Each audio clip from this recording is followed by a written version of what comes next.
Здравствуйте, друзья! Приветствую вас на своем канале. И сегодня покажу вам интересную методику изготовления соединения ласточкин хвост на циркулярной пиле. Для этого нам понадобится вот эта несложная приспособа, сделанная за 5 минут из 2 кусков фанеры. Также нам понадобятся стамески, киянка, карандаш острый, разметочный нож, малка, рейсмус, угольник, заготовки и циркулярная пила. Далее мы прочертим линии заплечиков на всех заготовках с обоих сторон и найдем центр. Это будет важно, так как все хвосты должны быть симметричны. Их можно расположить в любом порядке, но они должны быть симметричны. После этого я установил малку на 10 градусов, и нужно будет отбить всего лишь боковые отходные части боковых хвостов. В данном случае у меня на основании было около 5 мм. Далее я прочерчу только основание двух внутренних хвостов. Вы поймете потом, почему. Теперь мы устанавливаем циркулярную пилу на 10 градусов. И, используя приспособу, устанавливаем заготовку таким образом, чтобы пропил прошел внутри зашлифованной части отходной. А сбоку я поставил зажим, чтобы использовать его как боковой упор. Теперь мы делаем 4 пропила на одной доске.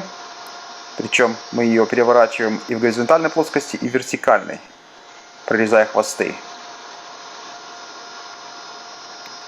Я все время упираюсь в боковой упор. Таким образом, один раз настроив, мы можем прорезать в каждой стенке 4 пропила. Далее нам нужно будет установить так, чтобы пропил был как раз по линии внутреннего хвоста. И мы делаем то же самое. Переворачиваем в вертикальной и горизонтальной плоскости. Таким образом, чтобы у нас шли хвосты в правильном направлении. Далее мы не меняем никаких настроек, а лишь позиционируем заготовку таким образом, чтобы пазы совпали, но в то же время пила будет идти влево, как вы видите, а пропил предыдущий был вправо. То есть он будет входить через то же отверстие.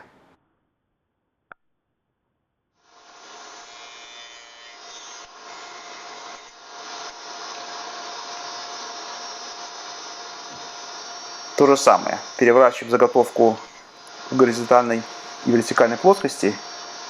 Делаем 4 пропила на одной стенке ящичка. Я это подчеркиваю, потому что, когда будем нажать шипы, будет немножко по-другому. Далее, используя плоскую стамеску, мы вырубим материал по линии заплечика. Причем, если вы видите, я дохожу только до середины и переворачиваю заготовку.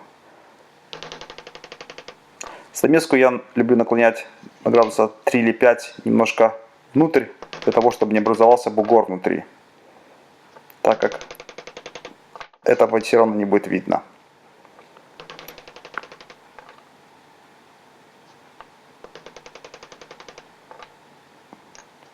Далее, используя бушковую пилу, уберем боковые отходные части.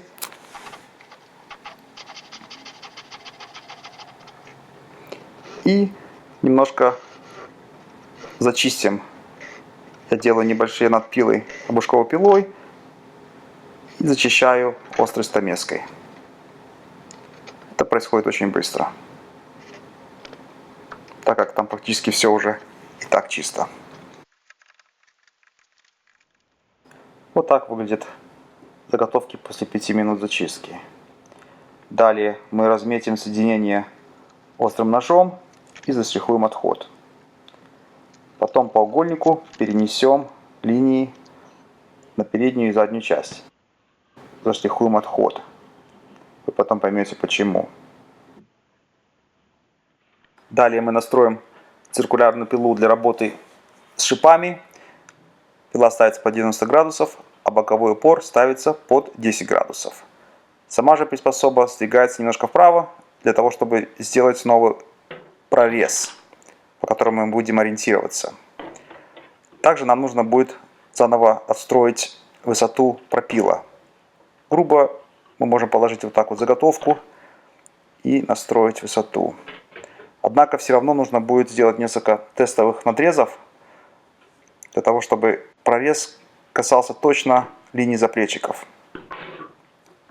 У меня был такой кусочек древесины, который я использовал просто с той же линии плечиков. Она должна точно касаться ее. Далее будем работать по левому пропилу. Как вы видите, отходная часть находится внутри этого пропила. Сбоку поставим упор, как и до этого, но в отличие от хвостов, каждая доска будет надпиливаться только 2 раза. Спереди рисуем крестик и все время будем позиционировать доску крестиком к пиле.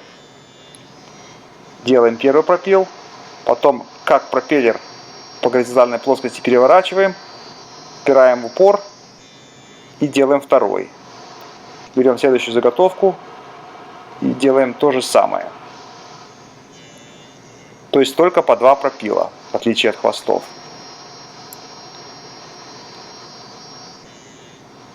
Как пропеллер поворачиваем.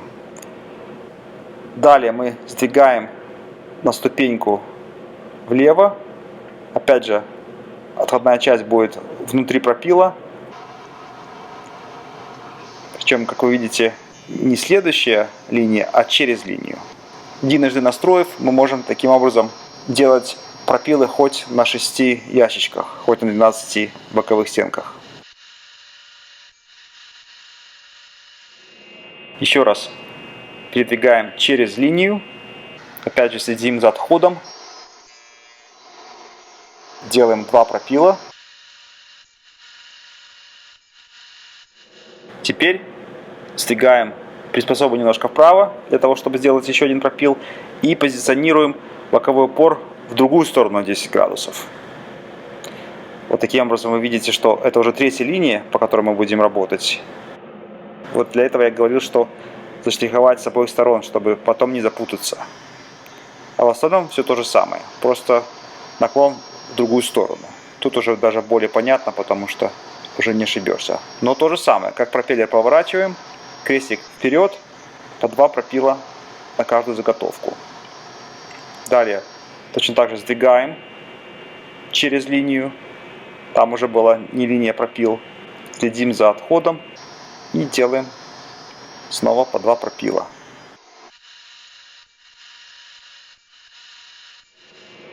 Сдвигаем уже последний раз.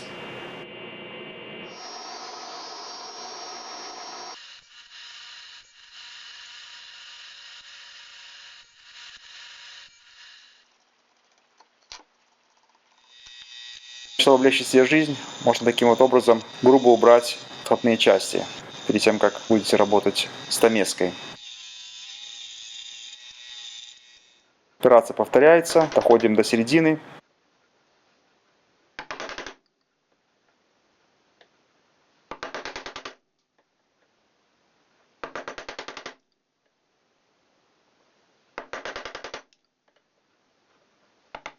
Переворачиваем потом заготовку на другую сторону и снова доходим до середины.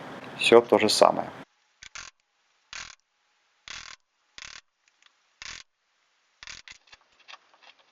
Далее зачищаем плечики. Это еще даже быстрее, чем с хвостами, и проще.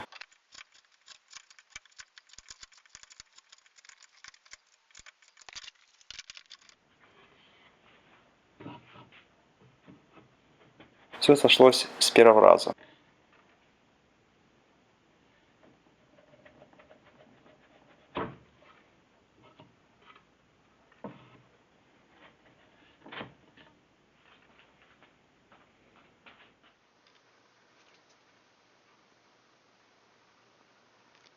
Даже пока не вижу, где надо что-то делать. Но может быть в этом месте вот можно было щепочку ставить. В одном месте буквально.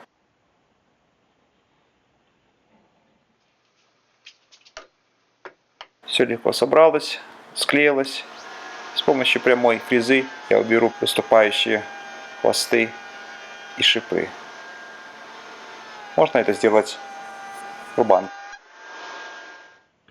только небольшие вставочки я сделал там, где были прорези для дна.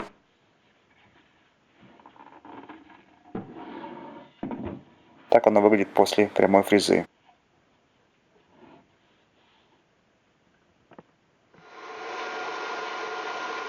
Теперь я покажу вам, как легко сделать полускрытое шиповое соединение на ласточкин хвост.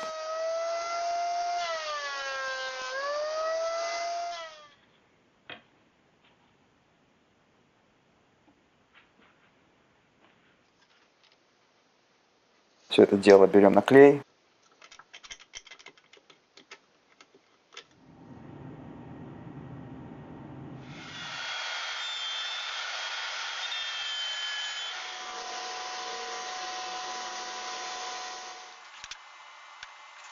Последние доводки ручным инструментом.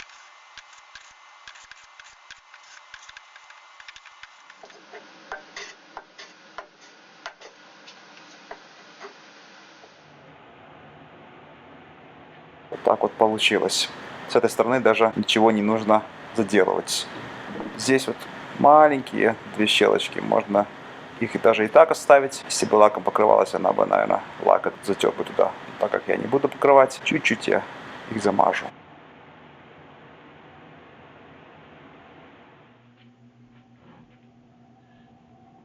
Почти полная имитация полускрытых шиповых соединений ласточкин хвост, которые были нарезаны вручную. Они узенькие сверху, в отличие от тех шиповых соединений, которые нарезаются фрезером. Мне вот такие узенькие намного больше нравятся. Они более изысканно смотрятся.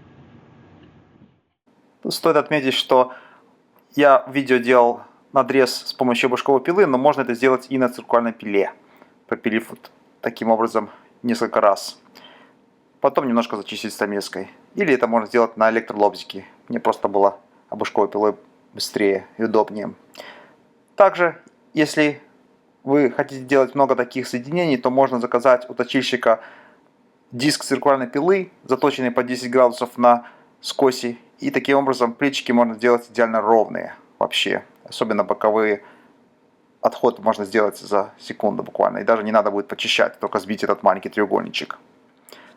Ну, как вы видите, так выглядят хвосты, сделанные на фрезерном приспособе. Такие более широкие. Мне больше нравятся более тонкие хвосты, сделанные как старыми мастерами. Для меня они выглядят более эстетично, что ли.